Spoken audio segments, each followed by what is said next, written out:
It's noon, so I will get started. Thank you everyone for joining us. I'm Beth Dolph. I'm a research proposal strategist in the Office of the Vice President for Health Sciences. And today we'll be going over ORCID and why it's important for the SciENcv transition. Okay, can you all see the presentation? Okay, perfect. Okay, so thank you for joining the first of our 3 sessions about the NIH biosketch transition to SciENcv. And I've designed these sessions to be brief and really just tackle the what, why, and how of this transition. And so our objectives for today, we're going to look at what ORCID is, why it's a key piece of the puzzle for the SciENcv transition, and then how to set up and leverage an ORCID profile for maximum efficiency in generating a new biosketch. Before we jump into ORCID itself, there are a few things to know about the new biosketch requirements. In addition to utilizing SciENcv itself, there are a couple of changes that we should know about. The first thing, the switch goes into effect for all NIH applications due on or after May 25th, 2025. And from that date on, all biosketches will require the use of SciENcv.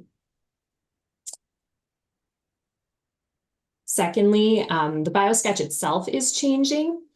It will have 2 components. So there will be the common form, which is already in use by NSF, along with a biosketch supplement. And the common form is going to capture identifying information, so the name, and then also education and employment history. And then the biosketch supplement will capture the personal statement, contributions to science, and honors and awards. The next thing, the ORCID ID will be required on the common form.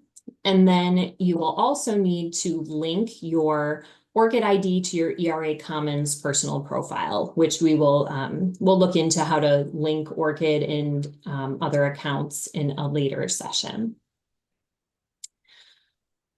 So what is an ORCID identifier? The ORCID ID is a unique 16-digit number, and I think of it as like your research social security number. You can use your ORCID ID to connect your work, your publications, your grants to your profile. And one of the benefits of utilizing the ORCID ID is that it eliminates name ambiguity. So if you have a common name, when you connect your work, you can make sure that another researcher who has a similar name, you can make sure their work isn't connected to your profile.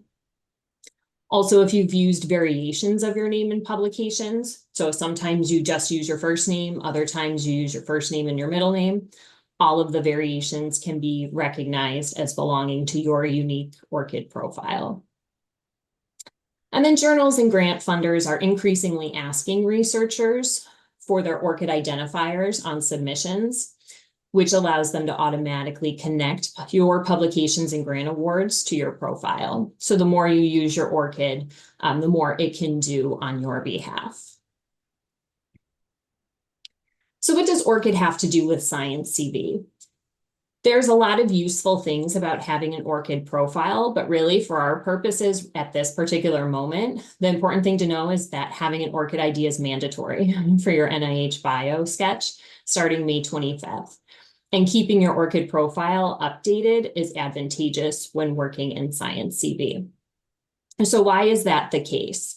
This is what my ORCID profile looks like. And you can see these categories in large part mirror information that populates a biosketch. So you have your employment history, your education, funding, and then the work section, which is where your publications will reside. And when you're using SciENcv to create a biosketch, if you connect your ORCID profile, that allows SciENcv to pull this information from your ORCID profile and automatically populate it in the biosketch. So it will have the appropriate formatting and reduce the amount of manual entry that you need to do. And since having an ORCID ID is required anyway, it makes sense to leverage its features as much as possible.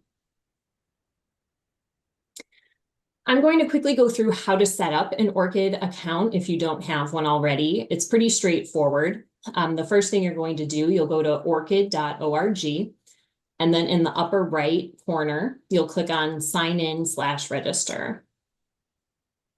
If you already have an account, this is the page you can sign into it from. But if you're new to ORCID, you can click on register now.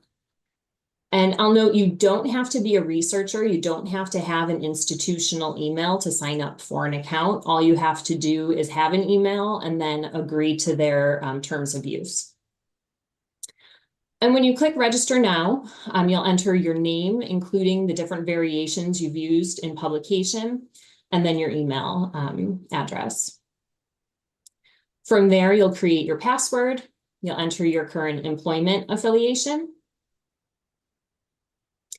And then your next step is to select your visibility settings. And this lets you control who can see the information on your ORCID profile.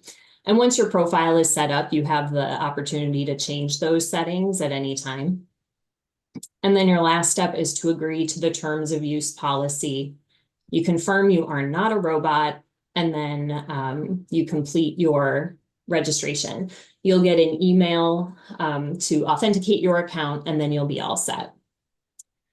So then when you log into your ORCID account, your profile will look like this. You have several categories that reflect the different sections of a biosketch, and we're going to populate them. So first we'll start with the employment section. In order to add an entry, you click on the add to the right-hand side. And then you're prompted to complete the organizational information for the position. And then your role with start and end dates, and then you save your changes. So it's pretty straightforward. Your information is then going to show up in your profile. So you can see my position is listed in my profile. And if you need to edit for any reason, there's the pencil icon. You click on that and it'll take you back to the previous screens where you can edit your information and make any changes. If you want to add another employment, you go back to add and you'll follow the same process. And then you can notice you can change your privacy setting. So right now I have this entry set to everyone, which makes it publicly available. And if you click on the drop down, there we go. You can change your settings to be either viewable by everyone, by trusted parties, or only by the account owner. And I'll show you how to set trusted parties in a few minutes. It's important to note that in order for SciENcv to be able to pull from your ORCID account, you have to have it set to either everyone or trusted parties. If it's set to only me, it won't pull that information into your biosketch.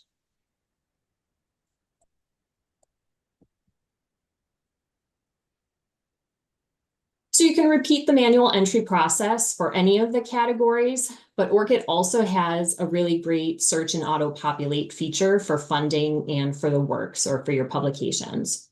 So I'm going to show you how that works with the funding section. First, you're going to click add just like you did with your employment, and then you click on search and link. And then the dimensions wizard will pop up. And so you'll click on that. And you can either search by your name or by the title of the grant. And Dimensions Wizard is going to pull from a large number of funders. It has federal funders, it has foundations, it has a pretty extensive number of funders that it will pull from. You'll enter your search accordingly, either by your name or by the grant title. And then you'll get a list of grants. There's a tiny little checkbox that you have to make sure you check before you try adding it. And then you make sure that it's actually your grant. So review everything, make sure that it's appropriate for you to add to your profile. If it's not, you can click remove. And then you'll submit to ORCID. And once you do that, it will show up in your profile. And you can repeat the process if you need to look for other funding to add. The process for adding publications is very similar. You'll click add, and then you'll do search and link. And quite a few options will show up that you can search with. I've found that cross-ref metadata search is very useful. So I'll show you that one to see what this process looks like.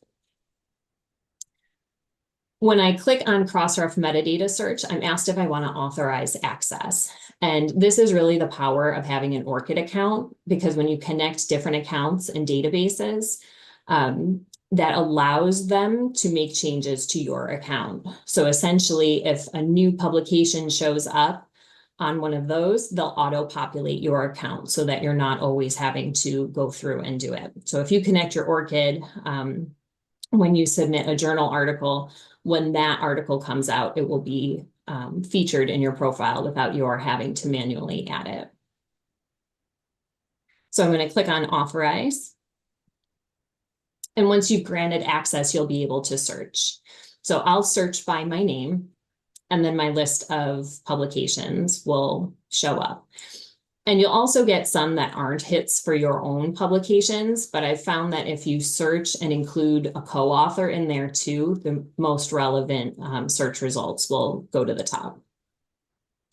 So you'll go through, and for any publication that you want to add, you'll click add to ORCID, which is very, very faint on there, but it's where that yellow arrow is. So you'll add it to your ORCID profile, and then you can see it'll show up under works on your profile page.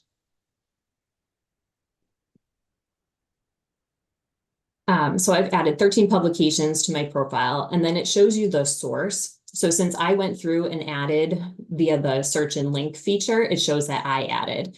If you have submitted to a publication that's linked with your ORCID, that would show the publication or whichever service they use to auto-populate. And when that happens, you'll get an email to authenticate so that things that don't belong to you won't show up in your profile if it was there accidentally. So this is an important thing for setting up delegates. If someone other than the ORCID profile owner needs to have access to the profile, you can set that up as a delegate within the account. In order to be assigned a delegate, they call it a trusted party within the system. The delegate has to have their own ORCID ID. So I already mentioned you don't have to be a researcher. You don't have to have an institutional email in order to be set up in ORCID. So anyone can be assigned a trusted party as long as they have an ORCID account. And this is also a very simple process. ORCID in general is pretty easy to use. It's pretty intuitive. So you'll go up to your name in the top right of your profile. From the drop down, you'll select trusted parties, which is in the middle there. And then there's a few different categories with trusted parties. So you'll go down to trusted individuals. And from there, you can search whoever you want to add as your delegate. You can search by their name, email, or their ORCID ID. So I decided that Karen Dietz was going to be my delegate. So I searched her email. And then when she pops up, I add her as a trusted individual. And now when I go back to my account settings, I see Karen showing up in my profile as a trusted individual. If I change my mind, I can revoke her access at any time, and I can add other trusted individuals as well. So that's basically it. That's the nuts and bolts, the what, why, and how of using ORCID. So the what, an ORCID ID is a unique identifier that allows you to link your research and your publications to your profile. The why, there's a lot of reasons to use ORCID, but it's mandatory for the SciENcv transition. So that's why we're talking about it so much. And then the, excuse me, and then the how, maintaining your ORCID profile makes making a biosketch within SciENcv easier and more efficient. There will be 2 more training sessions in this series. So today we covered ORCID. Next Thursday, March 20th, we'll look at setting up an NCBI account and using my bibliography. And then on April 3rd, we'll get into SciENcv itself with linking accounts and generating biosketch documents. But in order to make SciENcv work for you, having an ORCID account is necessary. Does anyone have questions? I know I went through that pretty quickly, but those are the nuts and bolts. I have a question. Can you hear me? Yes. Okay, so you were talking about individuals to be added as delegates. Is there how do you add the institutions, funding agencies? Do they have their numbers listed, or do you just search with the name of the institute agency? Go under your settings where the trusted parties are. You also have your trusted organizations. These are all organizations that I have granted access to for my profile. So I showed you how when I wanted to use Crossref metadata search, I had to authorize access. Crossref is outside of ORCID itself, so I have to give permission for it to interact with my profile. And anytime you're linking like that, when you're applying for a grant or submitting to a journal and you're asked for your ORCID, you'll have to grant access before the organization can update your profile. The same thing will happen with Crossref when I'm outside of the ORCID portal. If I'm on the Crossref website, in the upper right, there is an ORCID sign-in, which then prompts me to grant access.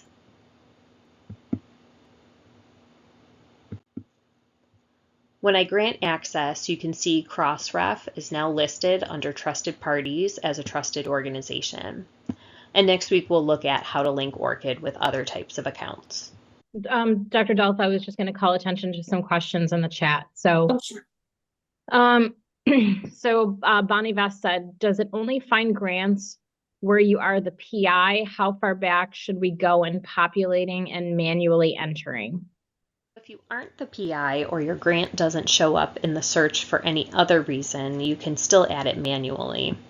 To do this, you'll go to your profile and select Add on the green funding banner. From there, you'll select Add manually.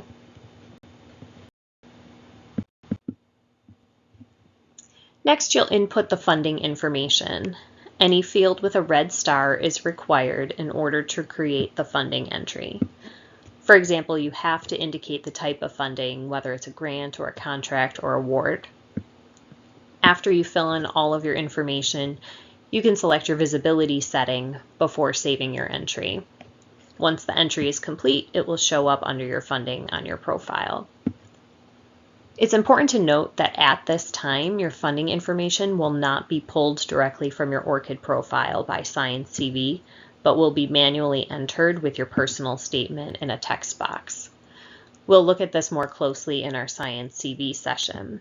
So there isn't a mandatory number of grants you have to populate, but adding funding allows you to benefit from ORCID by improving recognition and discoverability of your research. Great. Another question is, can delegates edit the user's profile or just view it? Nope, they can edit it as well. In order for the delegate to access another account to edit, the delegate first will log into their own account. And at the top of the profile, it will indicate whose record is currently being managed. Click on Switch to another account. Then a list of other accounts that can be accessed will appear. Select the name of the person whose account you want to edit. From there, it will switch to that profile with editing capabilities. Yeah. Hi, ORCID, I just created this long time back. Can we log into ORCID via login.gov, or you need to remember the ORCID login and password? Not an option to log in to ORCID via login.gov, but if you can't remember your login information for ORCID, there are still several other options. First, you don't have to have your 16-digit ORCID ID to log in. You can use your email address, and any email address that you have associated with your account and that you've verified can be used to log in. When you first register for ORCID, you're asked to provide 2 emails, and if one is institutional, you'll be prompted to add a personal email as well. That way, if you switch institutions and lose access to your email, you can still use your personal email as a backup. You can also click on Forgot Your Password /ORCID ID if needed to recover your login credentials, or you can try logging in via your institution, and this option will ask you for your affiliation and will try to sign you in through your institution. So I have a second question too. What happens to old references without the ORCID ID? You can still add manually. So if it's not, if it doesn't show up in your list, you can still add it manually. But in large part, the databases that you're searching from, you don't have to have your ORCID attached to that particular publication in order for it to show up in your search results. Thank you. I think that answered another question that was in the chat as well. Anybody else have a hand up? Yes. I have a question. How do you populate Grand when you are only Kauai? Because that will not gonna get detected in any database. Then you'll be able to do it manually as well. Okay. Yeah. Thanks. Yeah, there's always a manual option in case Okay. your search results aren't showing what you think it should be showing. So you can always do it manually. They recommend doing the search and link because it will be more accurate. There's less chance of error when you're doing things manually. Great, thanks. Yep, you're welcome. I think we answered all the questions in the chat. Great. Thank you, Dr. Dolph. You're welcome. And if anything else comes up, please feel free to reach out by email, and I'm happy to answer questions that way as well. Do you want to mention your next session? There we go. Yeah. Nice. So next week, NCBI and My Bibliography, there is a way to take, if you do maintain your My Bibliography, there's a way to take those references and put them into your ORCID account as well. So I can show you how to do that. And then on April 3rd, we're going to go into SciENcv. And at that time, the new templates should be in SciENcv for us to work through. Heather, to answer your question, yes, all of the sessions that we do through the health sciences are recorded and will be rolled out probably by the end of the month. We're in the process of revamping the health sciences website, and so there will be an archive there for you to reference. Thanks, Beth. Sure, thank you.